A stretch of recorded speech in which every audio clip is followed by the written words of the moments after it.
আমার বাবা যখন মারা যায় তখন আমার বয়স মাত্র 15। ক্লাস করছিলাম, হঠাৎ স্কুলে ডাক গেল যে তোমার বাবা অসুস্থ, তোমাকে বাড়ি যেতে হবে। সেই ক্লাসের মাঝখান থেকে আমি চলে আসলাম বাড়ি। এসে তো কিছুই বুঝে উঠতে পারছি না। তার আগে দেখেছি বাবা অসুস্থ ছিল, কিন্তু খাওয়া দাওয়া দিব্যি সব কিছুই চলছিল। হঠাৎ তারপরে এরকম খবর আসলো, গেলাম, যে দেখলাম বাড়ি অনেক লোকজন ভর্তি। বাবা বড় বড় করে তাকাচ্ছে, কিন্তু কোনো কথা বলছে না বা কিছুই বুঝতে পারছে না। সবাই দৌড়াদৌড়ি করছে। আমাকে সবাই বললো গালে একটু জল দে। চামচে করে গ্লাসের ভিতর থেকে জল নিয়ে দিলাম। তারপর সবাই কান্নাকাটি করছে, বলছে ও কষ্ট পাচ্ছে, যাচ্ছে না কেন, যাচ্ছে না কেন। তো আমার বাবার খুব শখ ছিল সারা জীবন যে পাকা বাড়িতে থাকবে। আমাদের ছিল বেড়ার ঘর আর নিচে মাটি। যাই হোক, সরকারি ঘর পাওয়ার পরে তারপরে ঘর হয়েছিল, বাবাকে কিছুদিন এনে রাখাও হয়েছিল। তা উনি বলতো আমার ঠান্ডা লাগে এই ঘরে, আমি যে এই ঘরে থাকি ওই ঘরেই দিয়ে, মানে ওই বেড়ার ঘরে আর কি। তারপর আবার ওখানে দিয়ে আসা হয়েছিল। কিন্তু ওনার আশা ছিল খুব যে উনি সারা জীবনেরই একটা স্বপ্ন ছিল পাকা বাড়ি ঘরে থাকবো।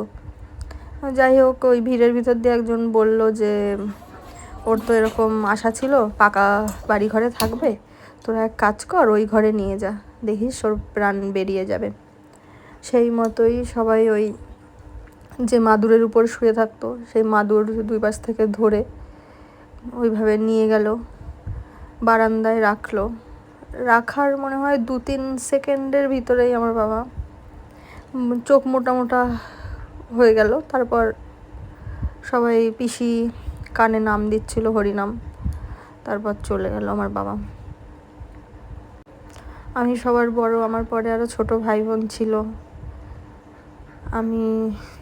আমারই বয়স ছিল 15, আর আমার ভাই বোনরা তো আরও ছোট ছোট। আমার ভাইয়ের বয়স ছিল তখন 8। সে কিছুই বোঝে না, মানে এত লোকজন কান্নাকাটি কেন হচ্ছে সে কিছুই বুঝতে পারছে না। শুধু মা কান্না করছে দেখে ও মাকে জড়িয়ে ধরে কান্না করছিল। এই দেখুন একটা সাপ এসেছিলো, আমি মাছ কাটছিলাম সেই সময় দেখি একটা সাপ এখানে এসে মাথা উঁচিয়ে খাওয়ার চেষ্টা করছে।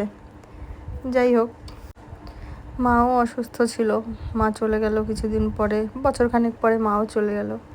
সে যাই হোক, তখন মা ছিল, কিন্তু বাবা না থাকলে যে পৃথিবী কেমন হয় তখন আমরা সবাই বুঝতে শুরু করলাম।